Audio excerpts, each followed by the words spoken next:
Ahí va, listo, ya estamos grabando, perfecto.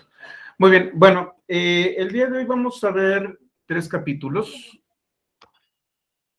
Vamos a llegar hasta Introducción a Matplotlib y a partir de mañana, yo creo que todo el día de mañana vamos a ver los gráficos de manera bastante somera, únicamente una pequeña introducción basada en los tutoriales.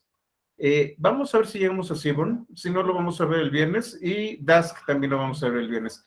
Estos dos temas, tanto Seaborn como Dask, son totalmente introductorios. Entonces, voy a hablar sobre la estructura, de cuál es su arquitectura, de algunas funcionalidades básicas, pero particularmente con Dask no vamos a ver todo el potencial. Voy a procurar hacerlo en mi maquinita NVIDIA, pero no se los prometo. Entonces, déjenme admitir a más gente. Listo, ya estamos aquí. Entonces, vamos a comenzar. Vamos a hablar del tema de extracción y almacenamiento de data frames y series. Este es uno de los componentes más importantes que tiene Pandas. Python se lleva muy bien con las hojas de cálculo y sí, pudieras utilizarlo como ejemplo el Jetson. De hecho, voy a utilizar un Jetson, pero va a ser el Xavier. A ver si lo desempolvo y lo podemos utilizar con los apuntes. Lo que no sé es si puedo transmitir, es lo único que no sé, pero todo lo demás sí. Entonces, bueno, vamos a continuar. Hay muchas maneras en las que Pandas puede interactuar con datos. De hecho, ustedes, si se van voy a importarlo.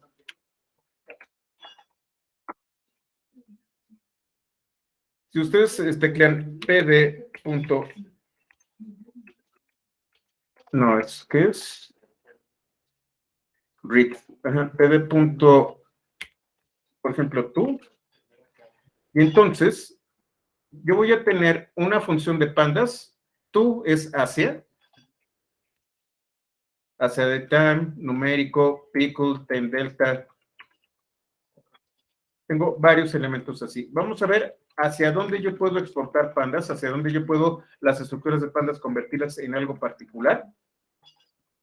O si no, tengo read, en donde yo puedo leer ya sea formatos de archivo o conexiones a bases de datos.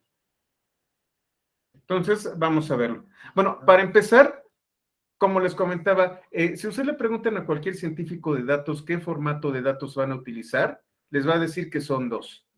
El principal es CSV, que son archivos que están separados por comas, que son archivos de texto separados por comas, o JSON. JSON, de hecho, es muy relativo. Normalmente la gente prefiere CSV, pero JSON está ganando muchísima fuerza, sobre todo cuando hablamos de APIs. Eso lo vamos a ver en cursos más adelante. Y normalmente, a regañadientes y sin quererlo aceptar, también aceptan formato XLS, ya saben, de Microsoft Office y de Excel.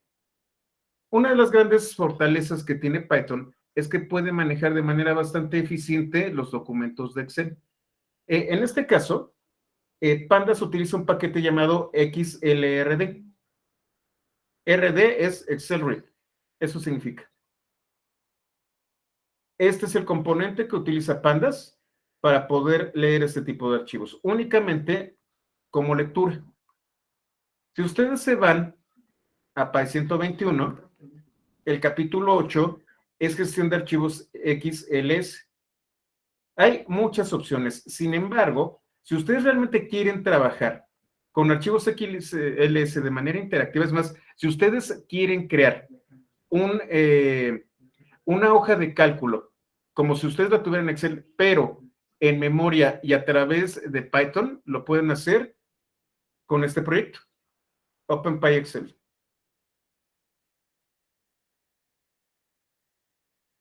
Y una de las ventajas que tiene es que de manera, pues vamos a llamarla indirecta, ustedes pueden utilizarla con Pandas y NumPy. Les voy a colocar la liga.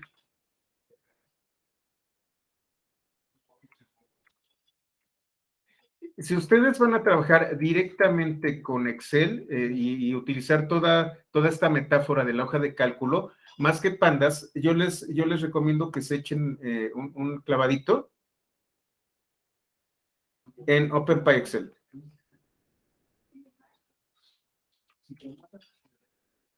Todas las funcionalidades que tiene Excel están aquí, pero utilizando objetos en memoria creados por Python. Ustedes pueden leer un archivo de Excel, escribir en él, y todas las operaciones a las que están ustedes acostumbrados lo pueden hacer utilizando OpenPyExcel. Para leer, para extraer de un Excel, entonces nosotros tenemos XLRD, Excel Read. Esto es la biblioteca que utiliza Pandas para extraer a partir de Excel y traerlo a memoria. ¿Qué funciones de lectura tiene Pandas?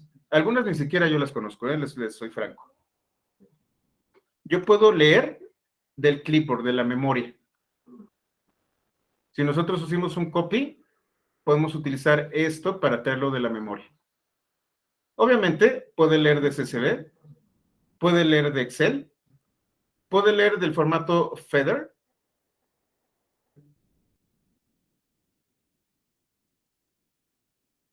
Creo que alguno de ustedes me habló de Apache Arrow. ¿Quién fue?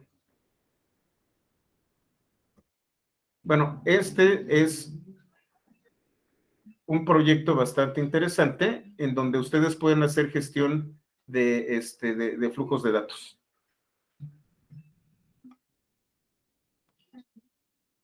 FWF, ¿qué era qué? ¿Esos son los que no encontraba? FWF.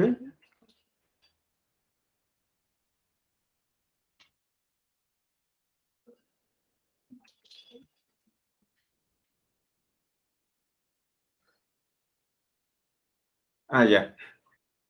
A ver, vamos a ver.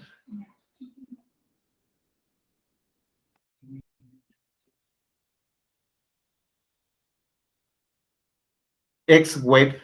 ¿Quién sabe qué es eso? No sé si ustedes lo identifiquen. No creo que sea este. Déjenme ver qué es ese. Bueno, ¿qué más tenemos?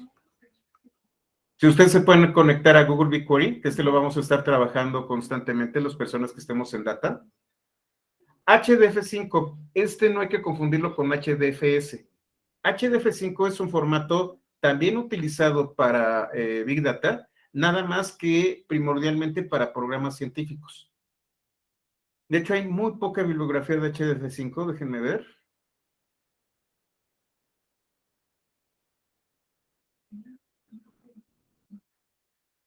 Si ustedes se fijan, las aplicaciones de HDF5 son científicas totalmente. Y es muy parecido a HDFS. HDFS es el sistema de archivos de Hadoop.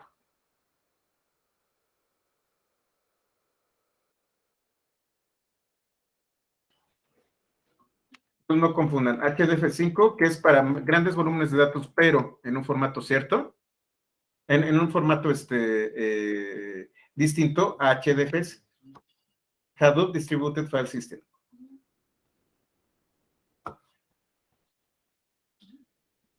Entonces, a ver, sí, ya. Estaba viendo aquí algunos mensajitos. HDF5 soporta datasets de cualquier tipo de dimensión. Y cada uno de ellos puede ser un objeto complejo. Yo creo que si tengo tiempo, realmente no le he dedicado amor a HDF5, déjenme lo reviso para ver cómo lo podemos utilizar. Pero sí, también está hecho para Big Data.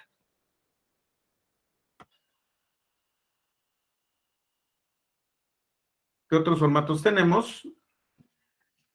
HTML, JSON, que no tiene mayor ciencia. Este de aquí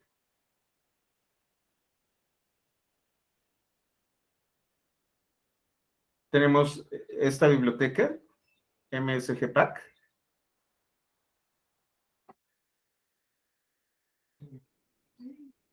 que es, por ejemplo, lo que utiliza Redis. Redis, que es un data store en memoria. Parquet es otro formato. También es bastante conocido en la comunidad de ciencia de datos.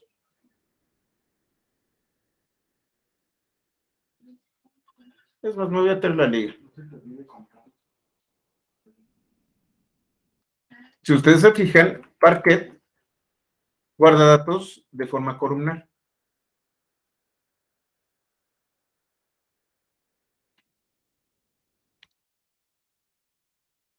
Yo también puedo traer objetos de Python que utilizan Pickle. Pickle, si ustedes se van a Python 11,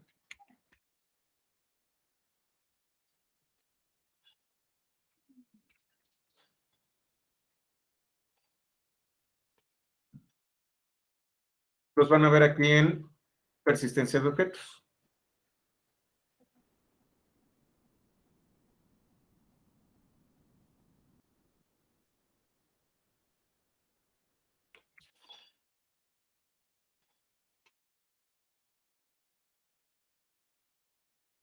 LESAS, LSQL, se puede conectar a SQL, permite generar queries, conectarse a una tabla, conectarse a Stata,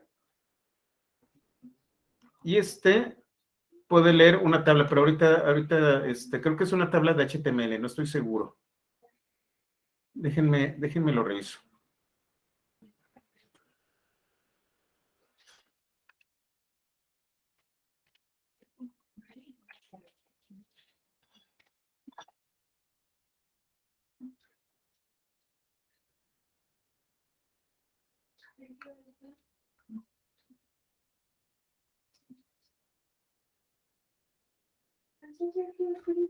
Fíjense, esto es para algo que está delimitado con tabuladores y cosas así,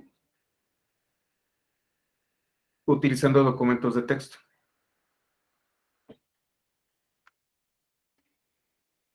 Bueno, ahora, nosotros cuando ya... Ajá, sí, FWF, efectivamente, Héctor. A ver, vamos a verlo. Fixed with file.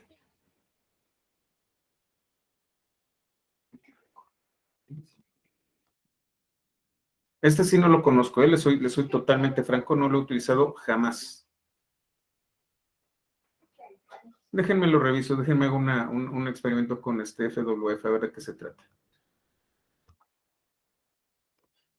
Ahora, una vez que yo tengo un data frame, ese data frame, ese set de datos, ese conjunto de datos, yo también los puedo exportar. Sin embargo, si ustedes se fijan, la lectura me va a traer normalmente, y lo voy a colocar aquí,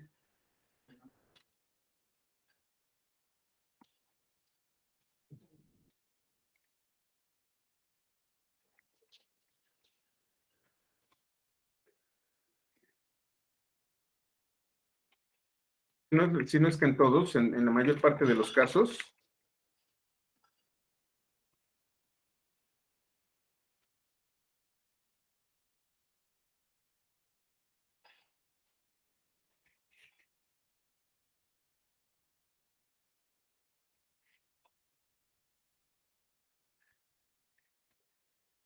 guardados en un data frame. Y ya que yo terminé de trabajar con un data frame, fíjense, mientras que aquí tengo funciones de lectura, aquí yo tengo, a partir de data frame, hacia dónde lo voy a guardar. Si lo convierto en CSV, si lo convierto en un objeto tipo dict, si lo guardo como una hoja de cálculo de Excel, si lo utilizo como feeder, si me conecto a BigQuery, HDF5, si lo convierto a HTML, a JSON, a LaTeX, a MSGPack. Este es muy fácil, convertirlo a NumPy. Como ya vieron, no tiene demasiada ciencia. Al final de cuentas, lo que van a tomar es se me fue el nombre, no es data, siempre se me va el atributo. A Parquet, a Pickle, a Records, ahorita vemos que es Records, SQL o Stata. Entonces, hay muchísimas maneras de guardar un data frame.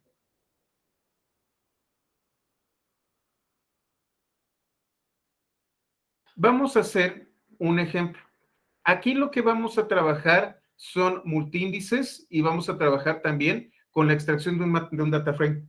¿Qué vamos a hacer? A ver si no me lo cambiaron. Este es el sitio del INEGI.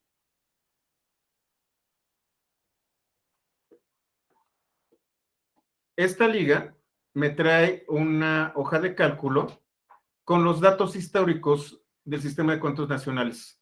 Y es un informe trimestral de la actividad económica de México. ¿Qué características tiene esta hoja de cálculo? Bueno, para empezar, tiene 1, 2, 3, 4, 5, 6, 7 renglones antes de llegar a los datos, inclusive 8. Y si ustedes se fijan, aquí tengo concepto y aquí puedo tener yo 2 niveles. ¿Por qué? Porque estamos hablando de que tiene datos anuales, trimestrales. Y además de los trimestrales, los anuales. Lo que voy a hacer es traer esta hoja de cálculo y ajustarla para extraer los datos que yo quiero.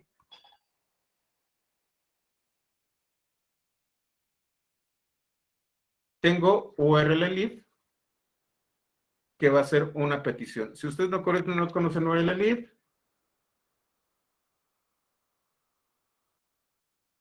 121,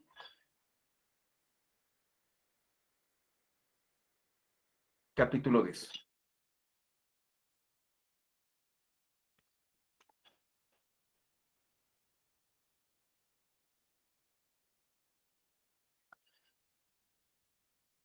No me voy a extender demasiado, lo que les voy a decir es que esta función request puede crear una petición utilizando la biblioteca URL-lib. Los que utilizan curl en la línea de comandos, esta es la biblioteca que ustedes usan. Y entonces lo que voy a hacer es conectarme y traer el contenido directamente del INEGI y el archivo se va a llamar datos.xlsx. Shift, fíjense, aquí, ahora sí que como los magos, nada por aquí. Me conecto y lo traigo. Y por arte de magia, aquí está. Como diría Big Man, bada bing, bada boom. Cuando yo lo descargo,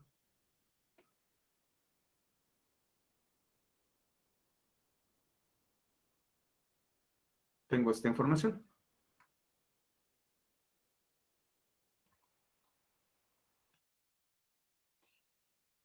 Aquí puedo checar que efectivamente esté. Ahí está. Y realmente no es un archivo demasiado grande. Unos 150 megas nomás.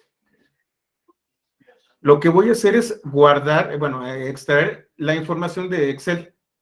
Tan simple como esto.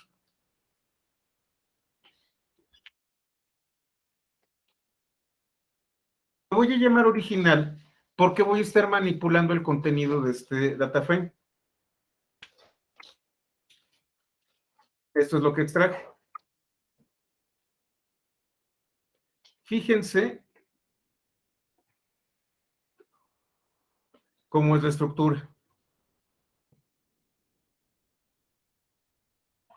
Si ustedes se fijan, tengo bastantes encabezados y los datos no están ordenados como yo quisiera. ¿Qué es paginación? Paginación es esto. Va 1, 2, 3, 4 y luego 144, 145, 146. Esto es página, no me está dando toda la información, solamente los primeros y los últimos para que me dé una idea de lo que tiene. Obviamente existen estos datos entre el 4 y el 144, pero no me los está mostrando con el objeto de no saturar esta ventana. Si yo le doy Head 39, voy a ver los primeros 39. Y si ustedes se fijan, de 0 a 5, tengo información que a lo mejor puedo desechar o que la puedo utilizar como si fuera un multiíndice. ¿Qué es lo que voy a hacer? Esos eran los encabezados, ¿no? ¿Haces? Vamos a ver las columnas. Precisamente allá vamos. Tenemos que las columnas tiene que, este es el índice. Y luego tiene unnamed y todo esto. Esto no me sirve. Vamos a ver values.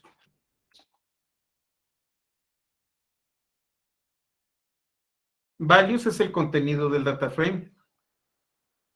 Esto está dentro de values. Esto tampoco me sirve. De values, tómame el primer elemento. Este de aquí. ¿Qué voy a hacer? Voy a decirle que me cambie el índice. Y le estoy diciendo que lo voy a de original. Bueno, voy a cambiar el índice y lo voy a volver a llamar original.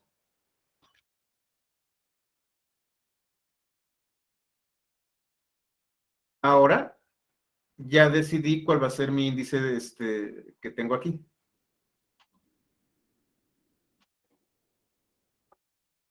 Entonces, lo que tomé fue el primero.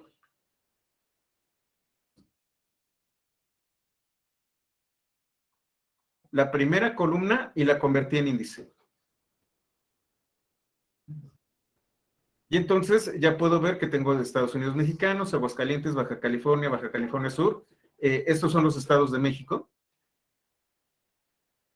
En México tenemos estados, no departamentos ni provincias, se llaman estados, y son los que tenemos, son 32 estados. Y el total de los Estados Unidos mexicanos. Ya pude definir mis índices. Ahora vamos a ver las columnas. Las columnas son un poco más complicadas.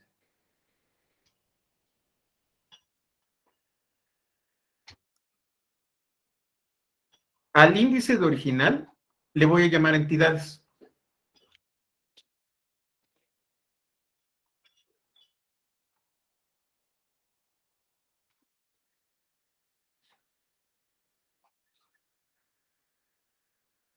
Y voy a ver qué tengo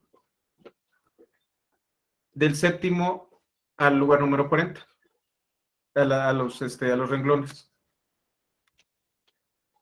¿Qué fue lo que hice? De original, tomé del séptimo al 40. Todo lo demás, yo lo eliminé. Entonces vamos a ver dónde tengo el Excel. Ahí lo borré. Déjenme lo traigo otra vez.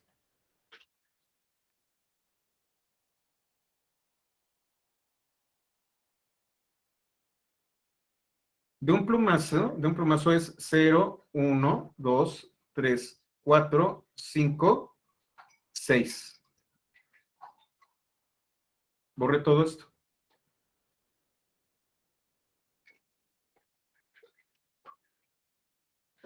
Y no solamente eso, sino que a partir del 40, esto que yo tengo aquí abajo también lo borré. Lo único que me interesa es esta primera tabla.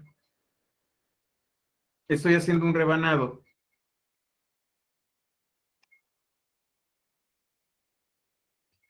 Voy a hacer algunas cosas para no confundirme.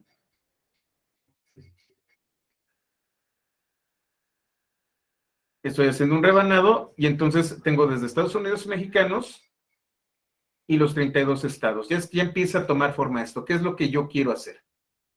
De todas formas, si ustedes se fijan, las columnas no me acaban de convencer. Vamos a modificar estas columnas. Vamos a utilizarlos, a cambiar los encabezados de las columnas. Y si ustedes recuerdan, trabajamos con multiíndices. Le voy a decir que para el rango de 2003 a 2021, genere T1, T2, T3, T4 y anual.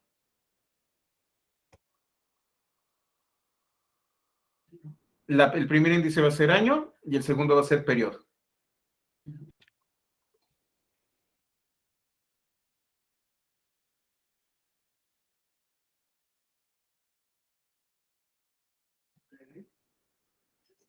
A ver, déjenme ver cómo es el periodo. Ven un segundo. A ver si ya tengo datos de 2021.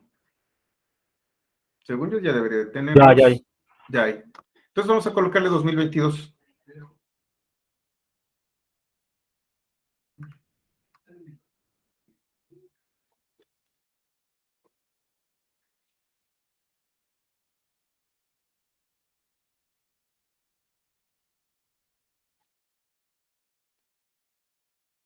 Ahora, columns es periodos. Entonces ya tengo 2003, 2004. Me voy moviendo. Y todavía no tengo los datos del tercer trimestre, del cuarto trimestre y el anual de 2021. Solamente tengo T1 y T2.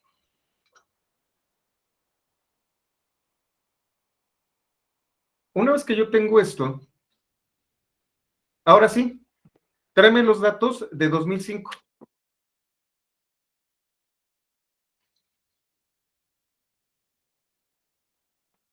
Y de 2005, el primer trimestre.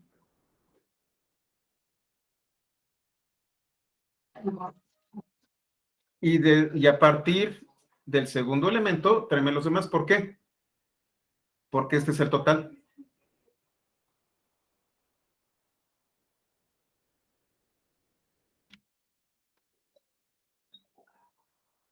Y este le voy a llamar periodo.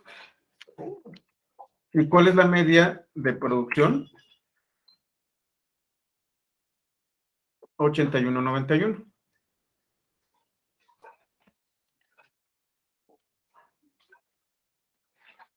No sé por qué sea el 8206, algo por ahí al de estar movido. Pero tomando todos los estados, este es el promedio de producción. Ya quedó muy bonita mi gráfica, mi data frame. Ya lo puedo utilizar, ya lo puedo consumir. ¿Qué es lo que tengo que hacer? Pues lo voy a grabar. Ah, no, creo que no lo estoy grabando aquí. Pues vamos a hacerlo.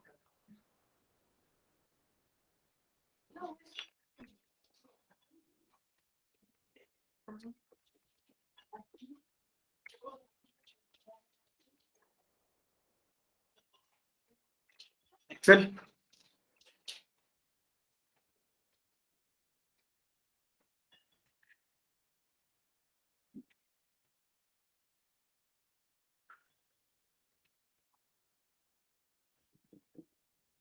Tan simple como eso. Aquí tengo datos útiles. Lo voy a descargar.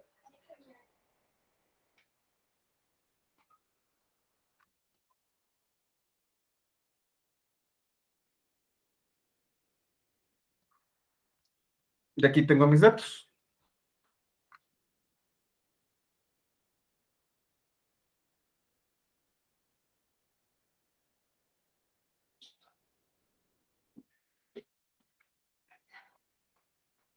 Tan simple como eso. Lo puedo guardar a CSV, lo puedo guardar en Feder, lo puedo mandar a Google Cloud y trabajar directamente con estos datos. ¿Qué fue lo que hice? Tomé los datos que están publicados en el INEGI, una hoja de cálculo que no ha cambiado con los años. Esa es una de las grandes ventajas que tiene el INEGI. El INEGI es el Instituto Nacional de Estadística, Geografía e Informática de México. Es el organismo encargado de ofrecernos información estadística, como su nombre lo indica, y geográfica, de las actividades económicas del país, de la población, de todo este tipo de cosas. Es el que nos da las estadísticas. Es el que nos dice cuál es la inflación, nos dice el índice de felicidad que tienen los mexicanos, todo este tipo de cosas es lo que hace el INEGI. Vamos a esa página porque es interesante. Y esto es algo que no tiene tanto que ver con Python, sino con datos abiertos. El INEGI es una organización, de hecho conozco a mucha gente que es del INEGI,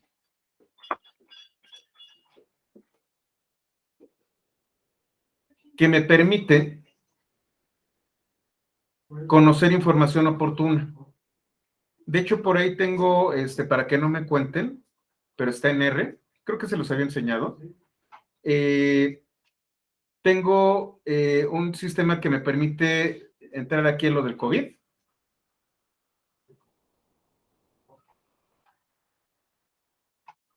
Y, por ejemplo, ya me detectó dónde estoy geográficamente aquí en la Ciudad de México y me está dando mis datos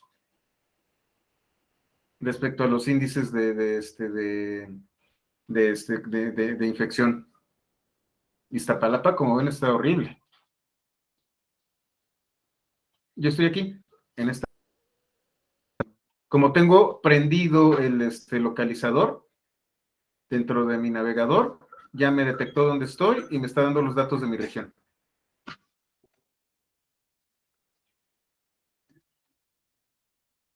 Y aquí tengo agricultura, ganadería, comercio exterior, todo este tipo de cosas.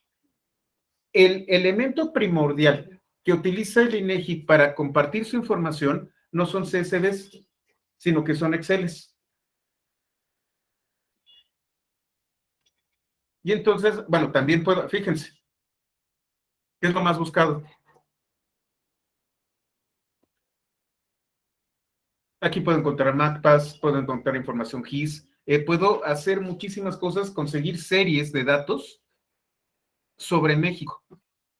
Y entonces es pues una fuente de información, pues brutal. La verdad es maravilloso el INEGI, le tengo mucho respeto. Hay mucha gente especializada en ciencia de datos que trabaja en el INEGI. Su sede está en Zacatecas, en Aguascalientes, en la ciudad de Aguascalientes. Y yo creo que es donde existe el mayor número de científicos de datos en México. Esto no es gratuito. El INEGI tiene décadas encargándose de los censos de población, industriales y todo este tipo de cosas. También tiene a las cuadrillas que hacen los mapas. Google Maps utiliza los datos del INEGI para poder generar sus mapas. Y siempre tiene información de este tipo. Estoy muy orgulloso de esta organización porque este es el mejor ejemplo de datos abiertos. Esto me permite a mí tener información sobre algunos temas de interés nacional. Es una fuente de datos muy confiable, que se actualiza constantemente y que sobre todo me ofrece datos en formatos que yo puedo consumir. Déjenme ver si lo tengo por aquí. Creo que en código, varios. Estos, como soy medio quisquilloso, estos de hasta abajo, son los datos que está, en este caso no tengo R instalado en Windows, pero sí, por ejemplo, aquí tengo los datos del CONACYT, del Consejo Nacional de Ciencia y Tecnología, también aquí en México. Y yo puedo descargar los confirmados, tanto de confirmados que tienen el virus, sospechosos, negativos y defunciones.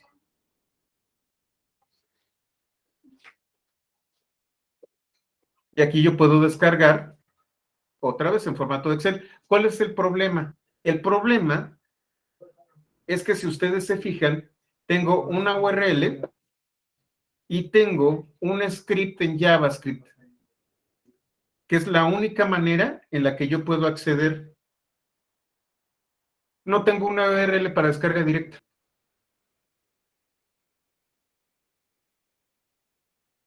Esto es un problema, porque si yo quiero automatizar el acceso a esta información con una URL, tal como sucede con el INEGI, la traigo y puedo sistematizar la extracción.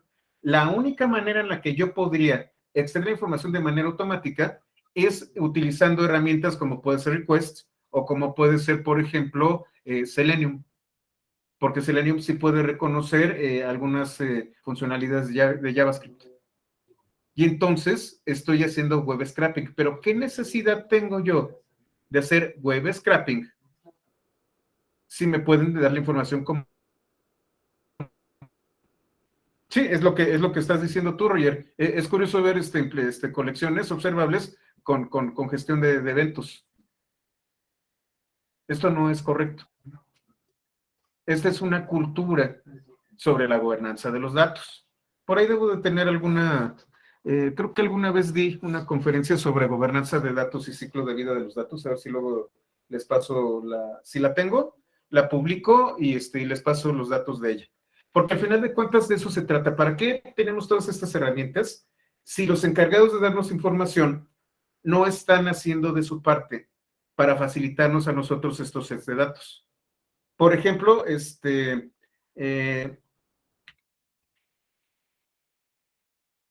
tenemos muchas fuentes de datos interesantes como Kaggle, Kaggle, creo que es Kaggle.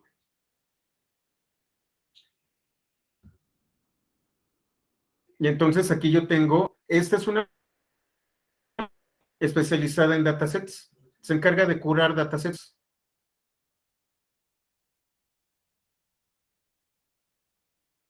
Entonces, si nosotros queremos hacer algún tipo de pruebas o ensuciarnos las manos con los datasets, podemos estar aquí con Kaggle y extraerlos. También está, creo que se llama, siempre se me va el nombre, Statia, ¿no?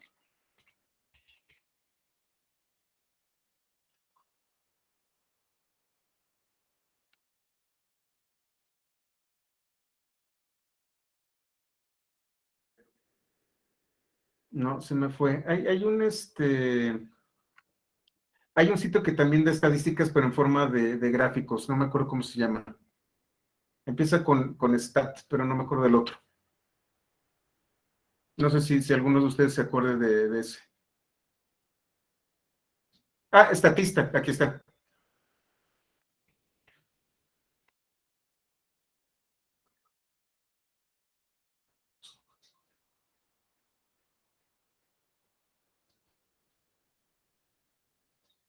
Está tardando, ¿eh?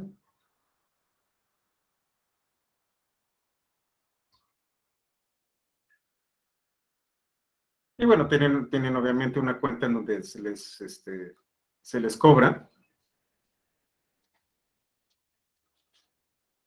pero aquí les da las estadísticas. Si ustedes quieren los datasets, pues hay que pagar. Pero sí tienen los datos, tienen la información, así es, Jay, estatista.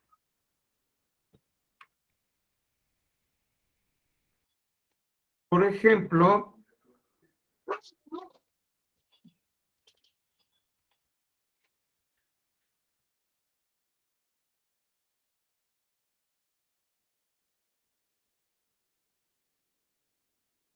¿cómo se llama la clínica que maneja todos los datos de COVID?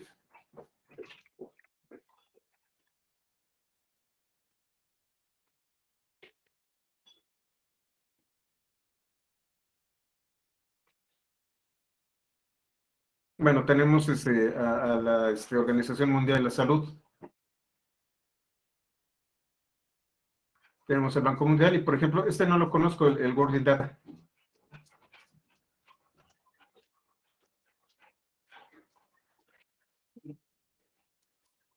Tienen muchas... Ay, la Clínica Mayo, efectivamente, Rubén, gracias. No, el señor Gatel no. El señor Gatel. Bueno, no voy a hablar mal. No voy a quedar callado. Me estoy tocando la boca para no decir nada del señor Gatel. Sí, la información de México pasa a través de la Secretaría de Salud y el subsecretario Gatel es el encargado pues de divulgar la información. Y el CONACYT es el que hace la compilación más rigurosa de estos datos. Pero sí, la Clínica Mayo.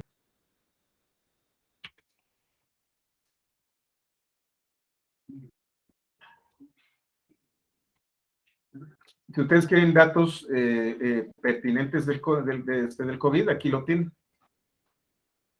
¿Por qué debe de andar? La clínica Mayo es la encargada por de traerse toda esta información. Si ustedes quieren saber antes de que el señor Gatell nos diga cuáles son los datos, en la clínica Mayo es donde tienen esa información. Ahorita la busco.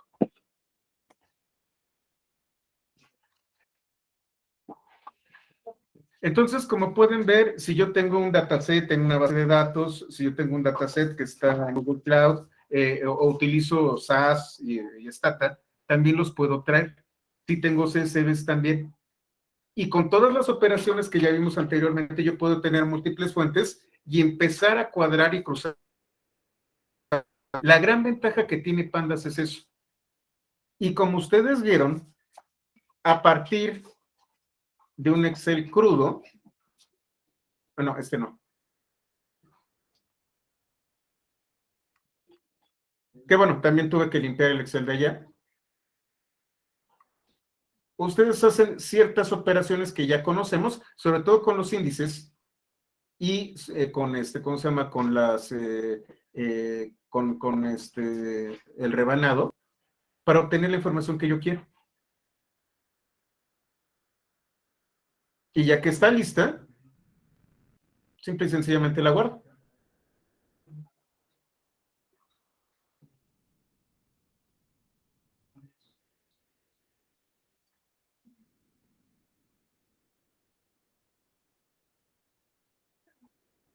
Datos filtrados, ¿lo tengo aquí? Creo que no, déjenme ver. Ah, no, aquí está. No, ¿dónde está datos filtrados? Creo que no lo tengo. Déjenme ver sin data. Sí, aquí está. Tengo un CSV.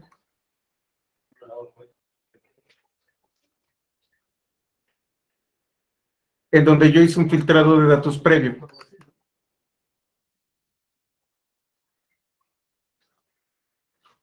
¿Qué es lo que hago? Está en CSV. Está en Data.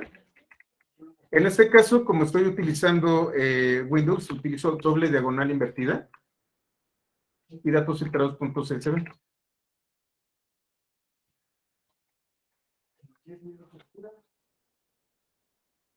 Y eso es lo que yo contengo, pero tiene datos hasta el 2019. Esto yo ya había hecho un ejercicio anterior y los tenía guardados aquí. Tan fácil como eso, realmente no tiene demasiada ciencia. Yo creo que para las personas que están haciendo las sesiones de estudio de Data Engineer para GCP, vamos a estar trabajando con conexiones a BigQuery y todo este tipo de cosas, directamente desde los notebooks. Se está poniendo muy interesante ese grupo de estudio, de hecho es el que más me gusta. Ese, desafortunadamente, ¿perdón?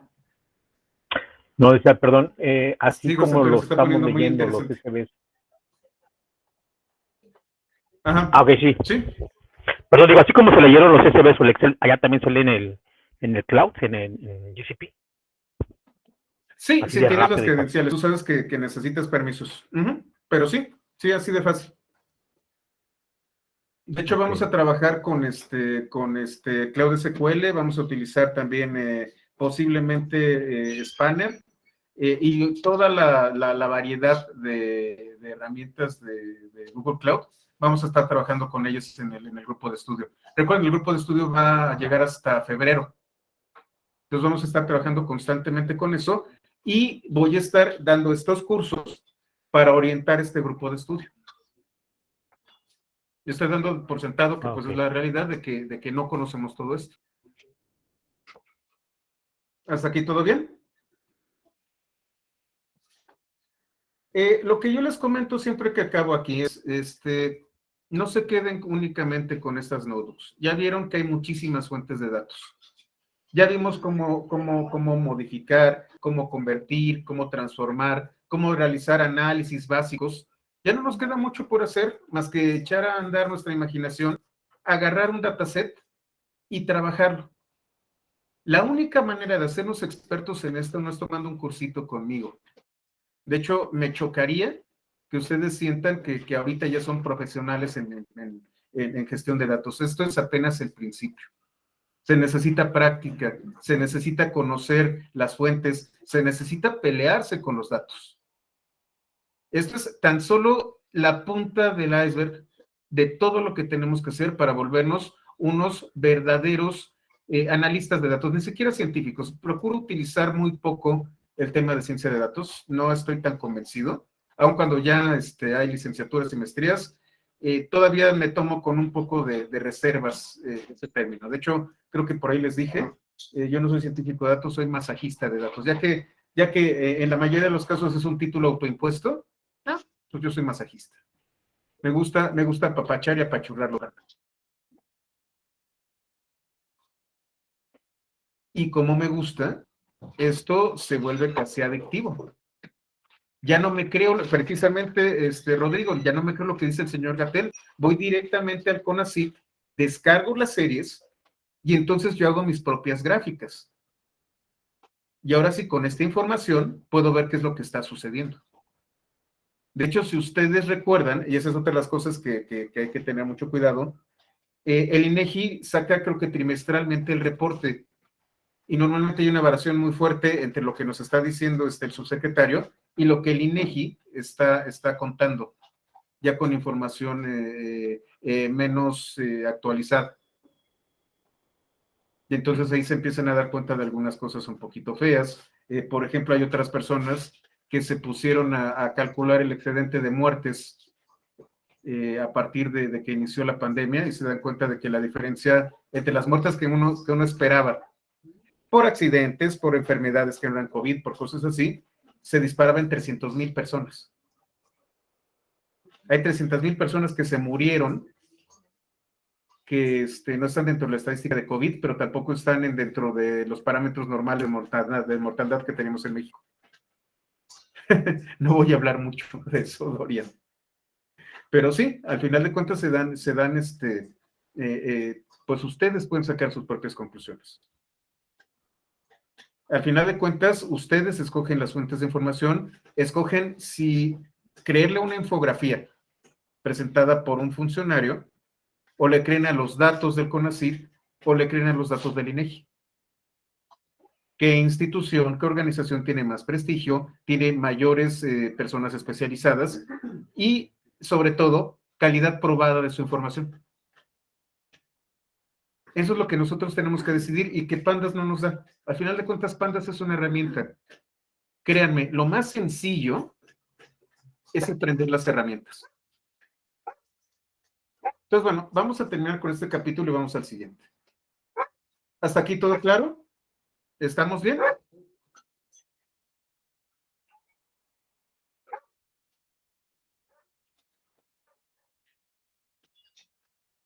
Vamos al capítulo 23, que es visualización de datos con pandas. Aquí es en donde las cosas se ponen todavía más fáciles. Yo no necesito Matplotlib. Importo pandas. Este no tiene demasiada información. Disculpas. Pero lo que tiene pandas son una serie de gráficas básicas a través del método plot. Entonces lo voy a colocar aquí para que no se me olvide.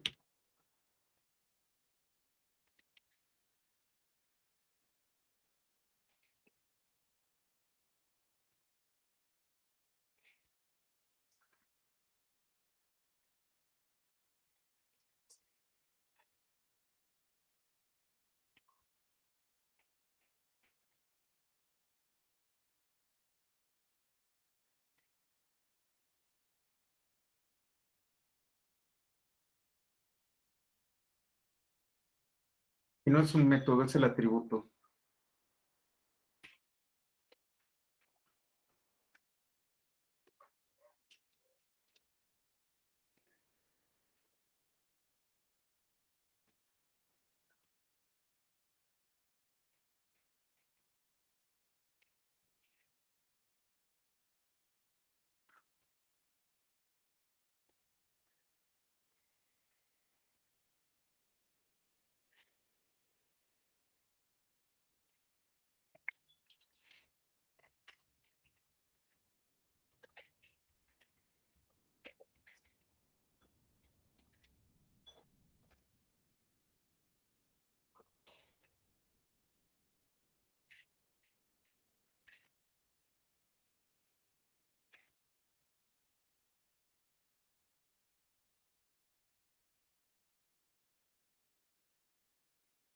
Les voy a colocar en el chat la referencia.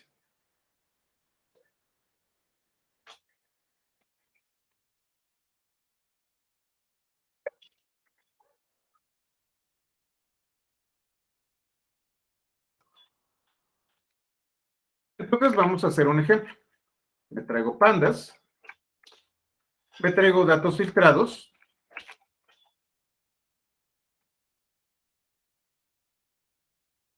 voy a quitar algunas cosas que no necesito.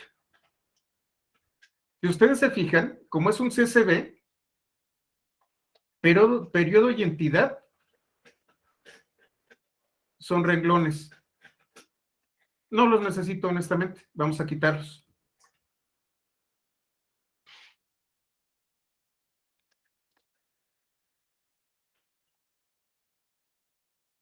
Y si se fijan, también le coloqué 2003.1, 2003.2, 2003.3.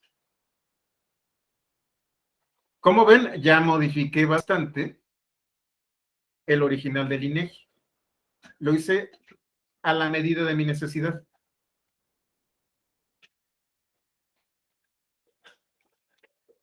Año va a ser el índice. Y se va a llamar entidad.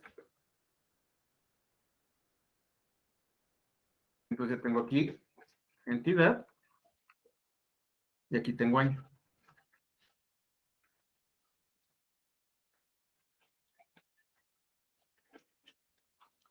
Todo esto, como estaba dentro de un CSV, todo es una cadena de caracteres.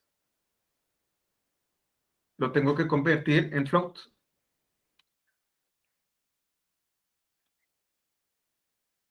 Ahora sí, de 2004 tengo esto.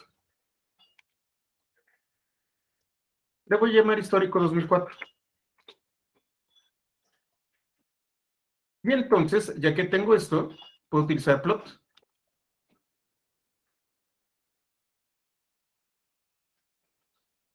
Puedo generar un pie chart. Puedo generar un área. Puedo generar barras. Una barra horizontal.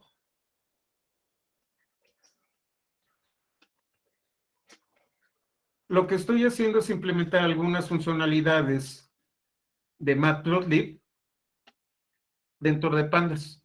Entonces, si yo quiero sacar gráficas rápidas, utilizo plot.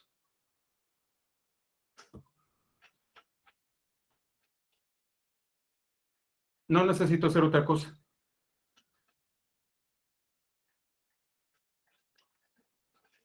Está bien bonito y rápido el asunto. Y ahora vamos a hablar de Matplotlib. Y bueno, si se fijan, están superpuestos los nombres, todo este tipo de cosas. Lo que vamos a hacer a partir de aquí es hablar de esta herramienta que me permite a mí, de manera muy básica, que básicos entre comillas, trabajar con gráficos.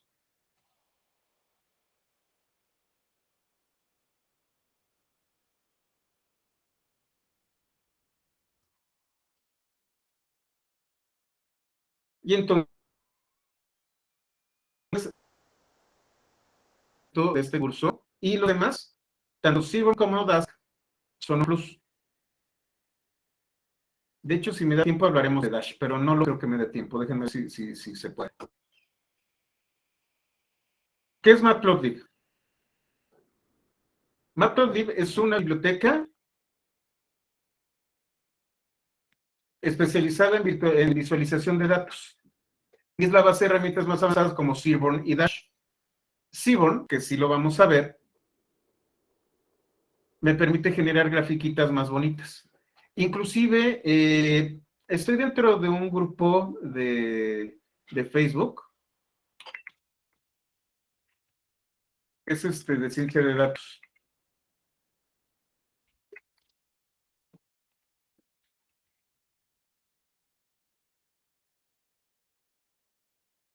No, este es el de ciencia de datos con Python. No. Este está grande, también tiene 51,000 personas, pero está el otro. Bueno, también tengo Pythonista, que ese nada más tiene 10,000 personas. Total, estoy en varios grupos. Déjenme ver, matemáticas. Comunidad de ciencia de datos, este de aquí. Por cierto, este amigo, este de aquí, es muy bueno.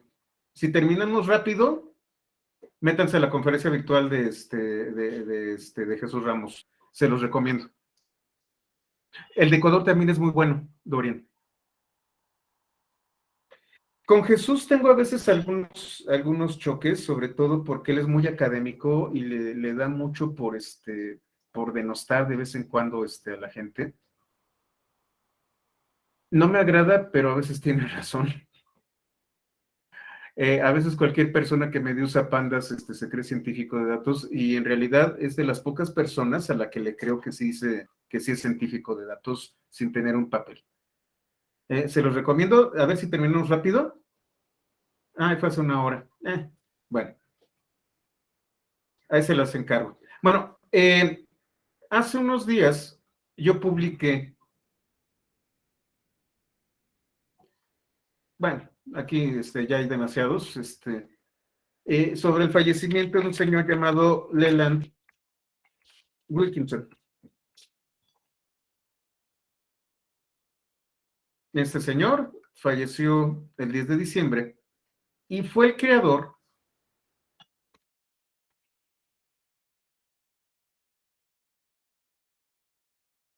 de la gramática para gráficos,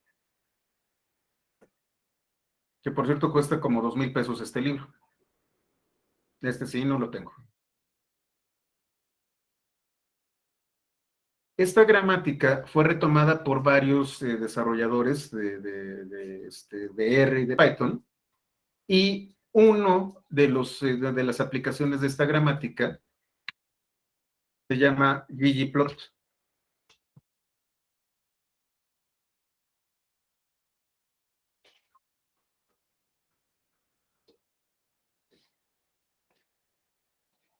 Leland Wilkinson es el padre de la gramática con la que nosotros utilizamos ggplot. Su gramática es maravillosa, es la cosa más hermosa para hacer gráficos. ggplot está tanto en R como en Python.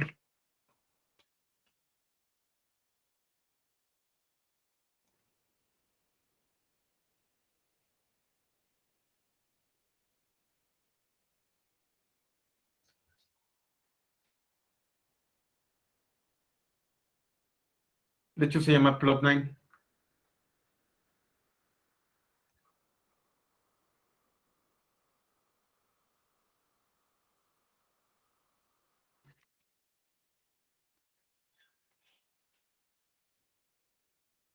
Les voy a pasar la liga. Es 1,800 el Kindle. ¡Auch! Está carísimo.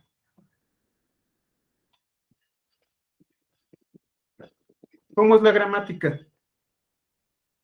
Yo defino cómo se va a llamar, cómo voy a definir los datos, incluyendo los ejes, y puedo colocar varias funciones que van a ir procesando cada uno de estos elementos, utilizando el signo de más, este operador.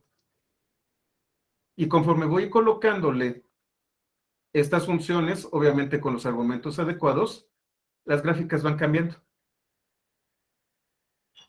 Es hermoso. Ustedes pueden crear gráficas de alta complejidad simplemente añadiéndole funciones.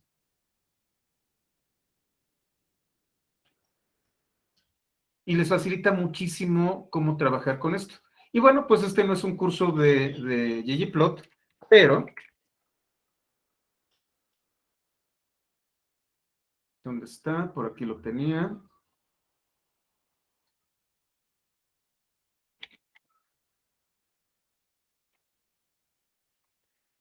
Creo que tú sí lo viste, Dorian. ¿Tienes la liga al libro de G? Aquí está. Creo que es este. No, aquí está, es este. ggplot 2 book. Si tienen tiempo estas vacaciones en que no vamos a tener cursos, descárguense R Tidyverse. Y este es el libro de ggplot de la de la segunda edición.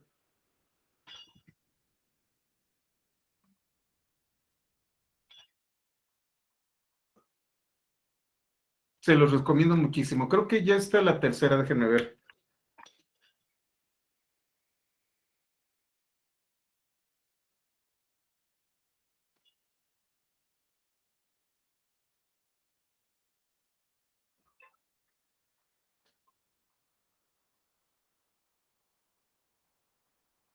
No, es la segunda. Y pues cuesta 1,600 pesos. Les recomiendo que lean el libro ahí en línea. Gracias, Dorian.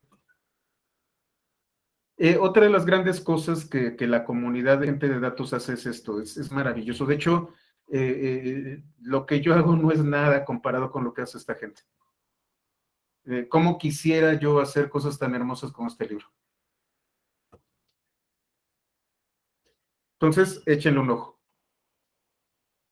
Matplotlib es la biblioteca a partir de la cual nosotros podemos hacer esto. Es la base sobre la que se construyen muchas de las herramientas de visualización de datos en Python. ¿En qué se basa Matplotlib?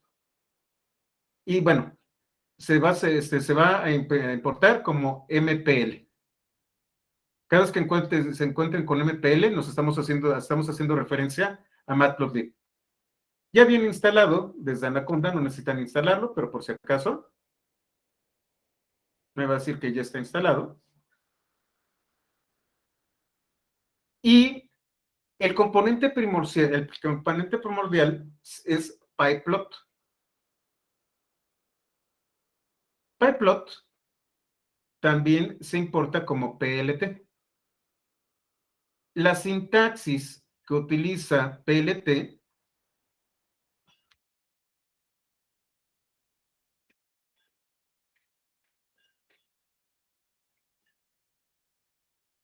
la sintaxis de MATLAB según recuerdo. Sí, aquí lo dice.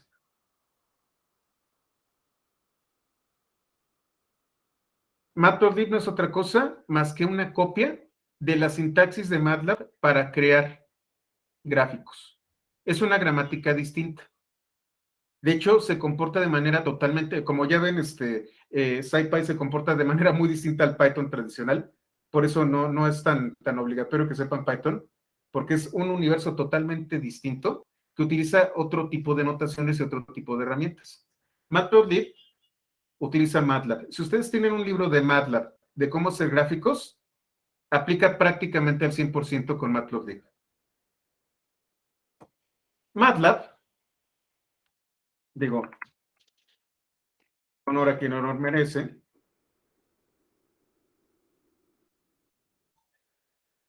De hecho, Rubén es lo que utilizamos en la maestría, ¿te acuerdas?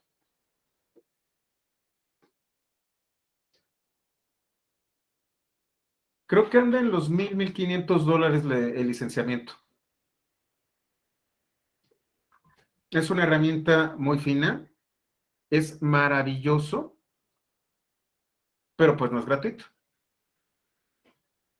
Si ustedes saben hacer gráficas,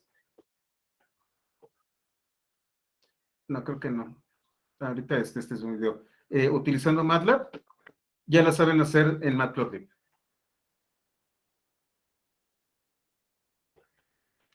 No importa. Ay, me espanté. Ya. Se ejecutó el video. Voy a utilizar PLT.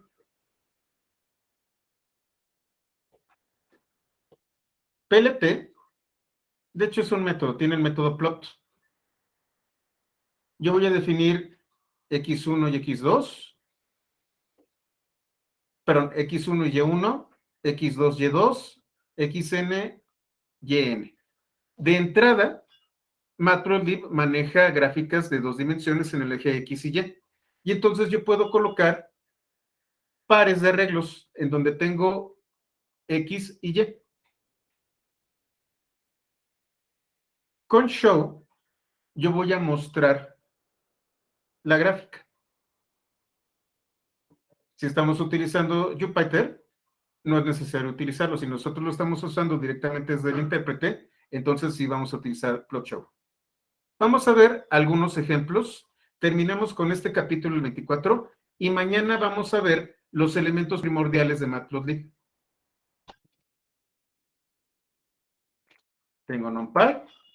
Ustedes recuerdan, tengo Linspace, que va a ir de 0 a 3 veces pi y va a generar 500 segmentos.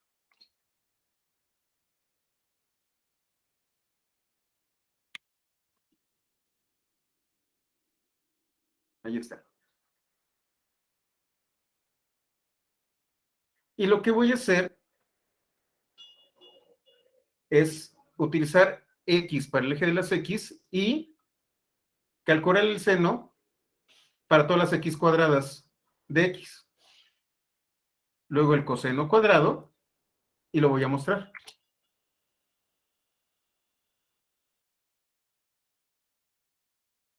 Estoy aplicando la función seno y la función coseno y estoy graficando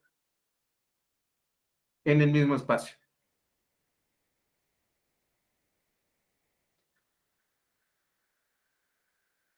Ahora vamos a hablar de algunos elementos.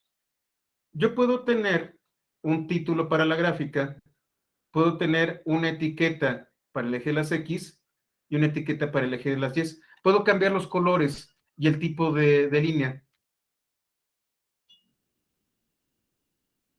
Si se fijan, title es funciones intermodales, X-label es eje de las X y Y-label, Y-label, FX. A partir de esto, yo tengo un objeto llamado figure. Bueno, tengo una clase figure, que son todas las figuras que yo puedo generar. Yo las puedo manejar.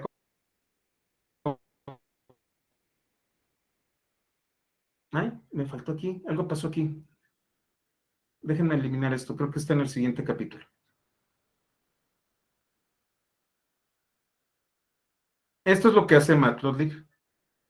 En Py 301, se los voy a enseñar rápidamente. Tengo un demo muy bonito con mi perrita. Para que vean qué es lo que vamos a ver más adelante.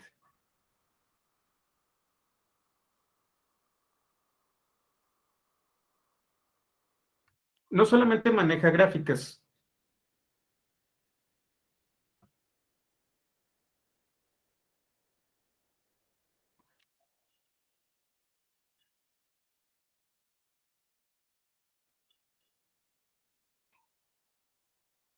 Ya lo vieron ustedes. Es lo que tenemos aquí.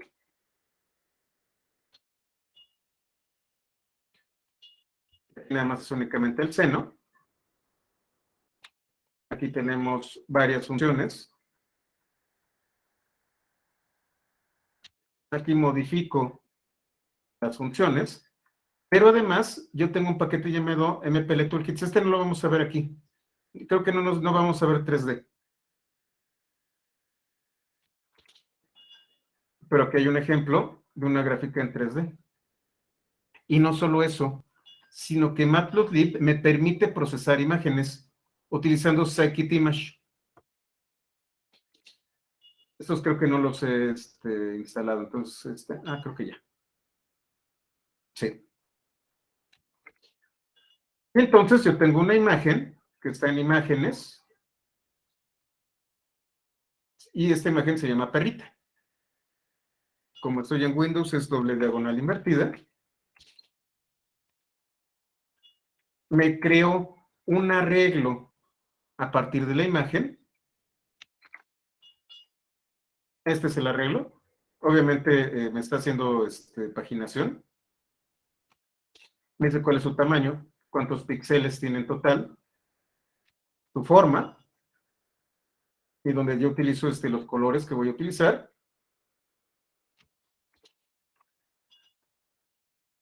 Estoy haciendo una función en donde voy a desplegar la imagen.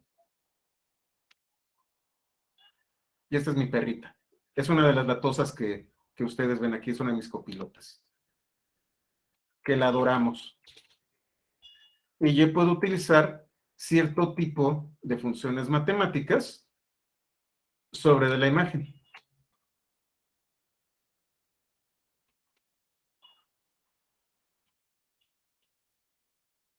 Esto va a ser parte de otro curso, que va a ser precisamente tratamiento de imágenes con scikits de visualización de datos.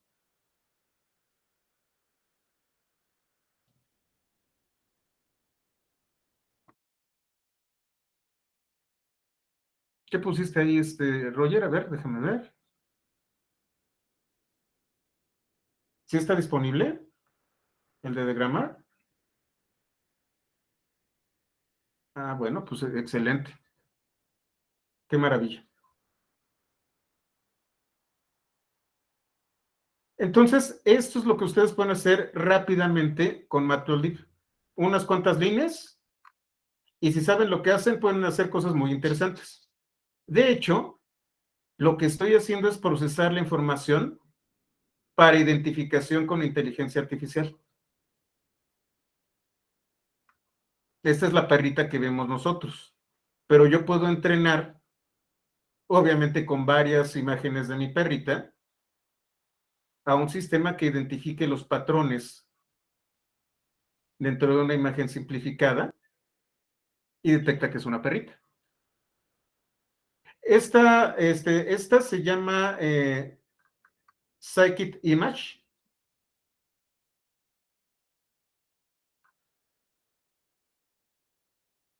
¿Dónde está? Aquí se los pongo.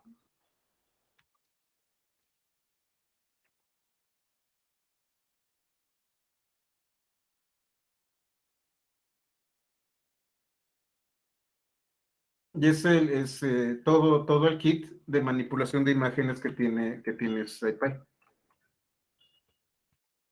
Bueno, ligado a SciPy.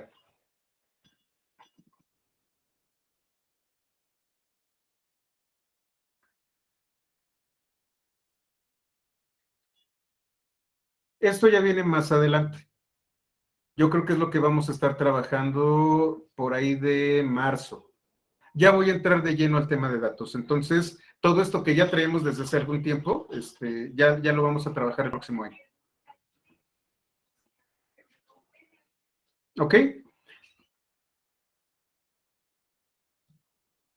Y bueno, por ejemplo, hay una implementación de OpenCV para Python.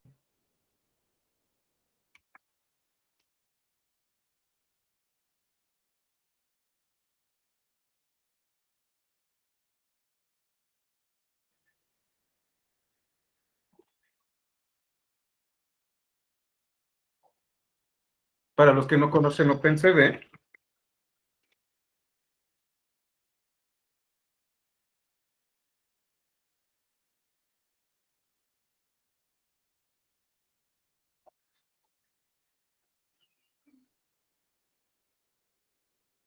es una herramienta de inteligencia artificial para reconocimiento de imágenes, sobre todo de video.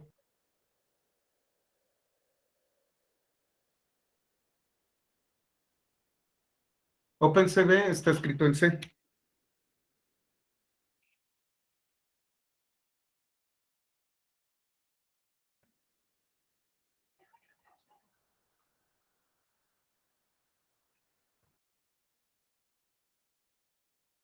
No sabía que fue desarrollado por Intel originalmente. También es una biblioteca que ya tiene bastantes años, ya tiene 21 años. Y la biblioteca original está escrita en C, pero hay una implementación para Python. Sí, todos esos robots. De hecho, tengo un conocido que utiliza OpenCV para reconocimiento de personas y trabaja en el C5.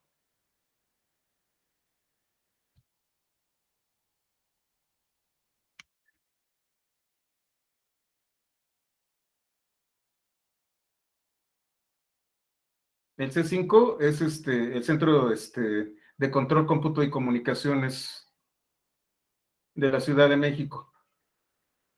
Digamos que son los que nos ven a través de las cámaras.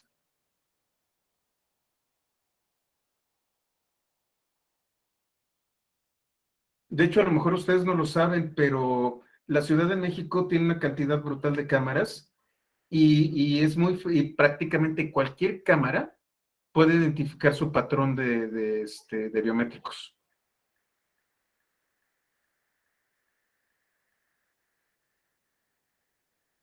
Y tenemos detectores de placas, hay altavoces, hay un centro de control en Iztapalapa especializado en este tipo de temas. Y un amigo me contó que están utilizando OpenCV precisamente para el análisis de imágenes de video en vivo.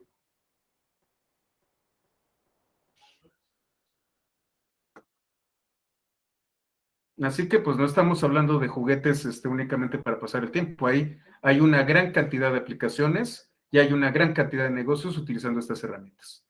Este es apenas el punto de entrada.